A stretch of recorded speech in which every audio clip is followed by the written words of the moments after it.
Since many of us aren't getting out to go to the movies much right now, here's how to still be patrician even in your own living room.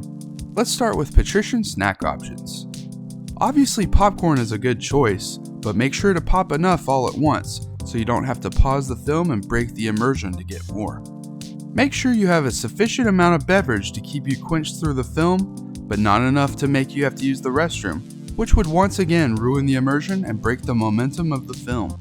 True patricians skip the sugary cokes and heavy beers and strictly drink sparkling water, unless it's a very special occasion. You won't feel like garbage after drinking it, and it pairs really well with plain salted popcorn. Patricians also pass up on all the gobs of fatty butter. You want your brain working at 110% so you can properly take in and process the film. No greasy steak dinner for me. My drink of choice is LaCroix. It's not a sponsor, but I wish it was, because LaCroix is peak patrician, and there's nothing more crisp than an ice-cold LaCroix. I take two. I open one immediately and keep the other close beside me when I'm ready for it, so I don't have to get up.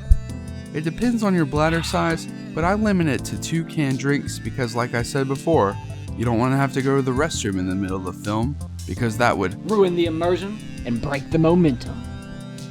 Bad friends. If you have a friend who can't go 30 minutes without a smoke break, it's better to not watch the film with them at all. Let them watch it on their own and have a lesser experience. Don't let it impact your movie absorption. What are you doing? Are you serious? Are you taking a cigarette break during the movie? You're missing all the high concept imagery right now because you had to smoke. You can't wait 2 hours. 2 hours! I'm going back in, and there's nothing you can do. I'm just gonna not let you watch the rest of the movie. How do you feel about that? Okay. If you've invited someone new to watch a movie and they keep trying to talk to you and tell you fun facts or what actor played who, you will have to quickly decide if you want to either turn it off and do something else, or ask them politely to stop talking. If they take offense to either, just calmly refer them to my first video in this series, How to Be Patrician. How to choose the right movie. If a friend brings over a movie to watch, take these precautions instead of blindly sticking it into the Blu-ray player. Number 1. Check the reviews. Rotten Tomatoes is law.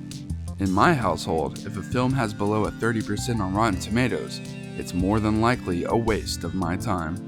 Unless, of course, it's bad enough to be enjoyed ironically, but usually, if the film is newer and had a wide distribution, chances that it's so bad it's good are low.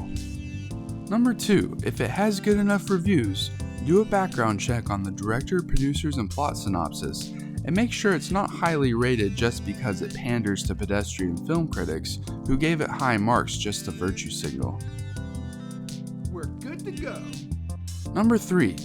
If the film is over 3 hours in length and your friend casually brought it over for movie night, it's almost guaranteed Kino, due to the risky decision of picking said film despite the social faux pas that unfortunately surrounds longer movies.